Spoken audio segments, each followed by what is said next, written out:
I'm Adam. And I'm Easter. And this is Where There's a Williams, There's a Way. Hey Easter, did you know that thread is like the unsung hero of crafting? It's like the silent superstar of sewing and stitching. What's got you thinking about thread today? Well, I was teaching my class about different materials we use, and when I mentioned thread, they all had this bewildered look. How would you explain the importance of thread in your own words? Oh boy, where do I start? Thread is like the magical bond that holds things together. Without it, our clothes would fall apart and there'd be no cozy blankets or cool costumes. It's like the superhero cape for fabrics. Today's book tells the story of 7 Ashanti brothers who must learn to work together while also demonstrating the 7 principles of Kwanzaa. Let's get started.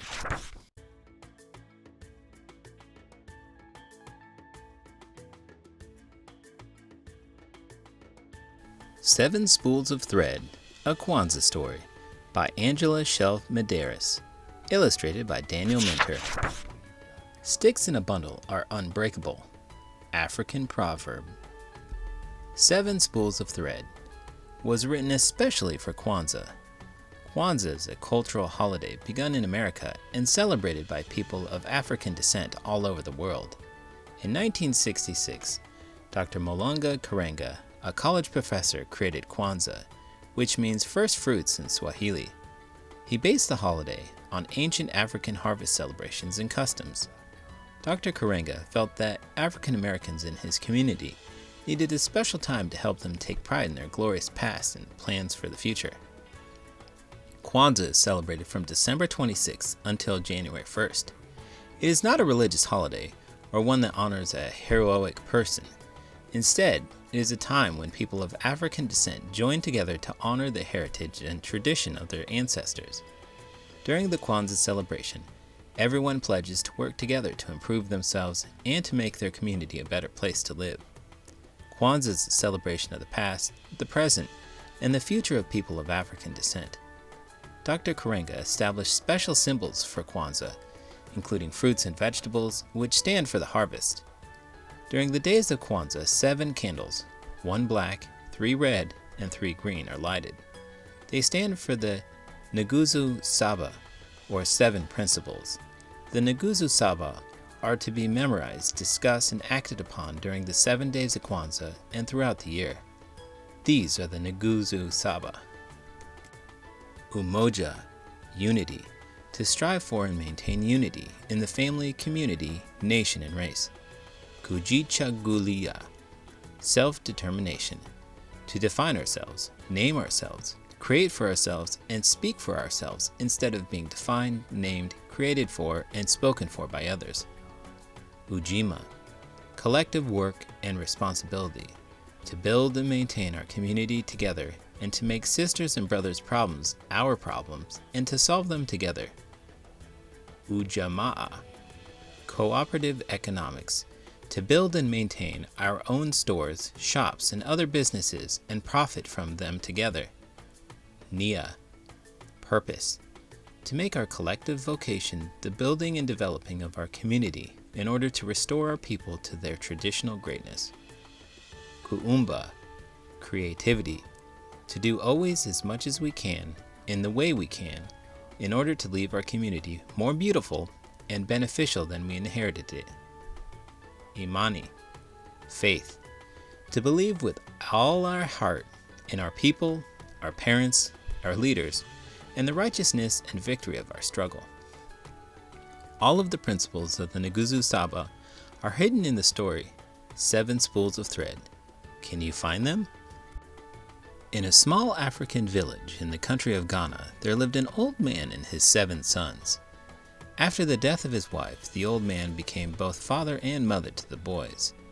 The 7 brothers were handsome young men. Their skin was as smooth and dark as the finest mahogany woods. Their limbs were as straight and strong as warrior spears. But they were a disappointment to their father. From morning until night, the family's small home was filled with the sound of the brothers quarreling. As soon as the sun brought forth a new day, the brothers began to argue. They argued all morning about how to tend the crops. They argued all afternoon about the weather. "It is hot," said the middle son.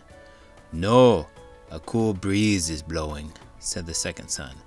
They argued all evening about when to return home. "It will be dark soon," the youngest said. "Let me finish this row and begin anew tomorrow." "No, it is too early to stop," called the third son. "Can't you see the sun is setting?"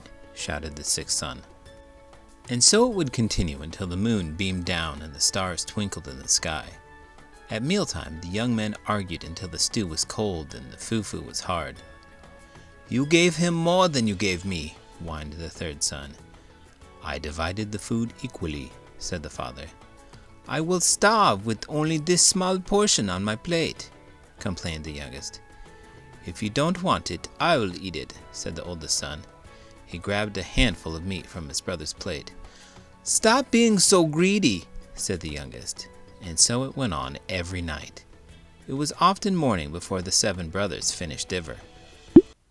"Hey, Easter, I heard you've been hopping around challenging all the neighborhood critters to races." "Oh, you bet. No one can beat my speed.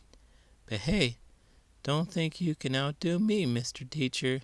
I've seen your class races." "You think you're faster than me? I've got a classroom full of kids who disagree. I'll give you a head start and I'll catch up." "Oh, you're on. But remember, I've got those rapid reflexes. You might need to hop into turbo mode to keep up with me." "All right, challenge accepted. But you better watch out. My students have been practicing their sprinting skills, and I just might surprise you." "Bring it on, teacher. I'll warn you, my ears aren't just for listening. They're for catching the wind as I zoom past you." "All right. On your mark. Get set. Go." I let him win. He needed the boost. One sad day, the old man died and was buried. At sunrise the next morning, the village chief called the brothers before him. "Your father has left an inheritance," said the chief. The brothers whispered excitedly among themselves. "I know my father left me everything because I'm the oldest son," said the oldest. "I know my father left me everything because I'm the youngest son," said the youngest. "He left everything to me," said the middle son. "I know I was his favorite." "Eh," said the second son. "Everything is mine." The brothers began shouting and shoving. Soon all 7 were rolling around on the ground, hitting and kicking each other. "Stop that this instant," the chief shouted. The brothers stopped fighting. They shook the dust off their clothes and sat before the chief, eyeing each other suspiciously. "Your father has decreed that all his property and possessions will be divided among you equally," said the chief. "But first, by the time the moon rises tonight, you must learn how to make gold out of these spools of silk thread. If you do not, you will be turned out of your home as beggars." The oldest brother received blue thread, the next brother red, the next yellow. The middle son was given orange thread, the next green, the next black, and the youngest son received white thread. For once, the brothers were speechless. The chief spoke again. "From this moment forward, you must not argue among yourselves, or raise your hands in anger toward one another. If you do, your father's property and all his possessions will be divided equally among the poorest of the villagers. Go quickly, you only have a little time." The brothers bowed to the chief and hurried away. When the 7 Ashanti brothers arrived at their farm, something unusual happened. They sat side by side, from the oldest to the youngest, without saying anything unkind to each other.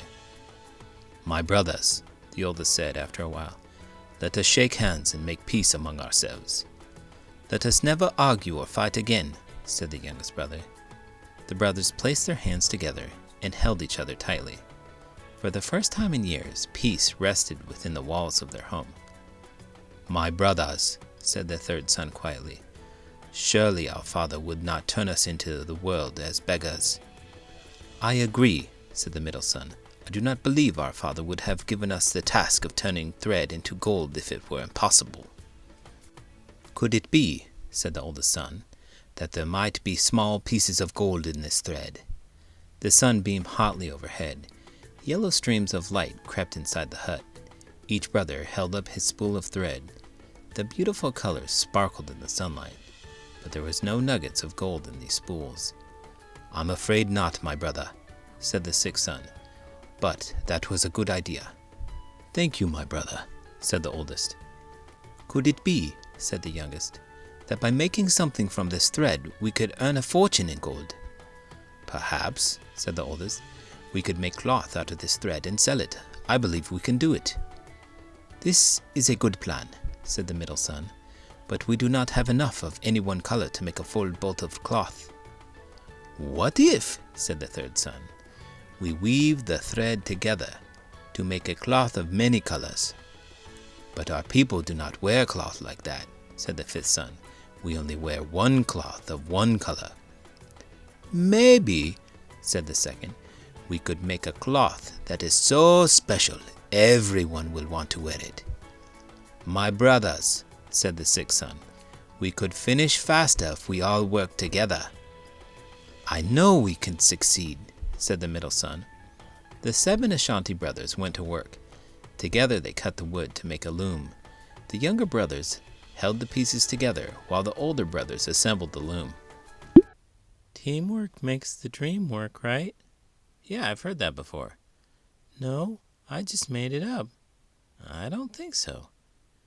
"Have you ever won something only because you were a good teammate?" "When I was in college, I was in an intense debate competition." "No, you weren't." "Yes, I was." "Fine. That's an excellent argument." "Anyways, I was paired up with my friend Mabel. We prepped for days exchanging ideas and arguments. During the actual debate, Mabel covered a point I forgot, and I jumped in when she needed backing. We ended up winning because our teamwork made our arguments rock solid." "Nice one. Teamwork definitely makes the victory sweeter, doesn't it?" "It sure does." They took turns weaving cloth out of their spools of thread. They made a pattern of stripes and shapes that looked like the wings of birds. They used all the colors: blue, red, yellow, orange, green, black, and white. Soon, the brothers had several pieces of beautiful, multicolored cloth. When the cloth was finished, the 7 brothers took turns neatly folding the brightly colored fabric. Then they placed it into 7 baskets and put the baskets on their head. The brothers formed a line from the oldest to the youngest and began the journey to the village. The sun slowly made a golden path across the sky. The brothers hurried down the long, dusty road as quickly as they could. As soon as they entered the marketplace, the 7 Ashanti brothers called out, "Come and buy the most wonderful cloth in the world. Come and buy the most wonderful cloth in the world." They unfolded a bolt and held it up for all to see. The multicolored fabric glistened like a rainbow. A crowd gathered around the 7 Ashanti brothers. "Oh," said one villager, "I have never seen cloth so beautiful. Look at the unusual pattern." "Ah," said another, "this is the finest fabric in all the land. Feel the texture."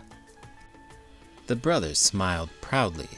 Suddenly a man dressed in magnificent robes pushed his way to the front of the crowd. Everyone stepped back respectfully. It was the king's treasurer. He rubbed the cloth between his palms of his hands. Then he held it up to the sunlight. "What a thing of beauty," he said, fingering the material. "This cloth will make a wonderful gift for the king.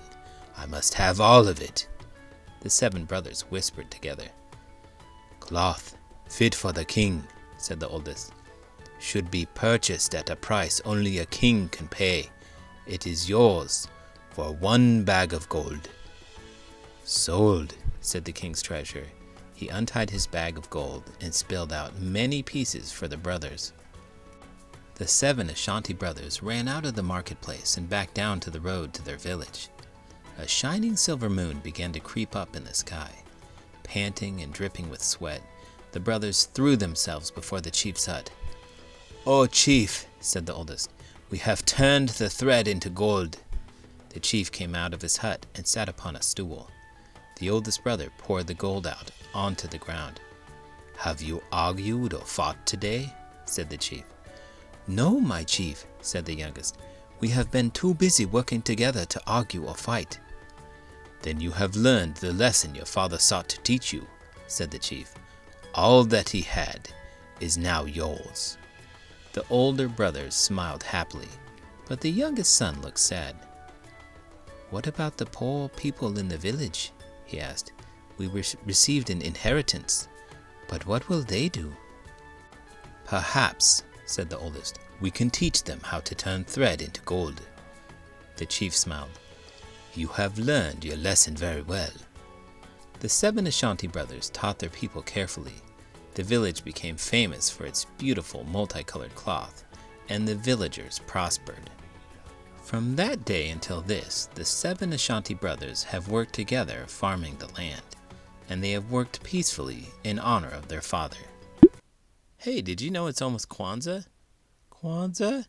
Isn't that the time for celebration, unity, and a lot of colorful decorations? Absolutely. It's a beautiful celebration of African heritage and culture. I thought it might be interesting to talk about with my students. Sounds cool. So, what are you going to tell them? I plan to share the 7 principles of Kwanzaa: unity, self-determination, collective work and responsibility, cooperative economics, purpose, creativity, and faith. Wow, those are some powerful values. But hey, do rabbits celebrate Kwanzaa too? I'm not entirely sure. Are there rabbits in Africa? Sure. Rabbit species are found on every continent except Antarctica. Thanks for always bringing a smile to my face, Easter, even when I give you a hard time about Grandma liking me more. Anytime, Adam. And remember, unity and carrots makes everything better. If you want to make this video better, please give it a thumbs up and subscribe to the channel. I'm Adam. And I'm Easter. And this is Where There's a Williams, There's a Way. Weaving cloth, African style. The people of Ghana, West Africa, are famous for their woven cloth.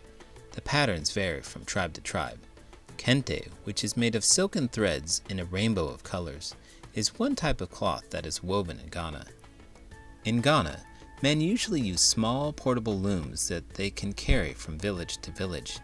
They trade the 4 to 6 inch strips of woven cloth for food and other supplies. Larger pieces of cloth are usually crafted by women.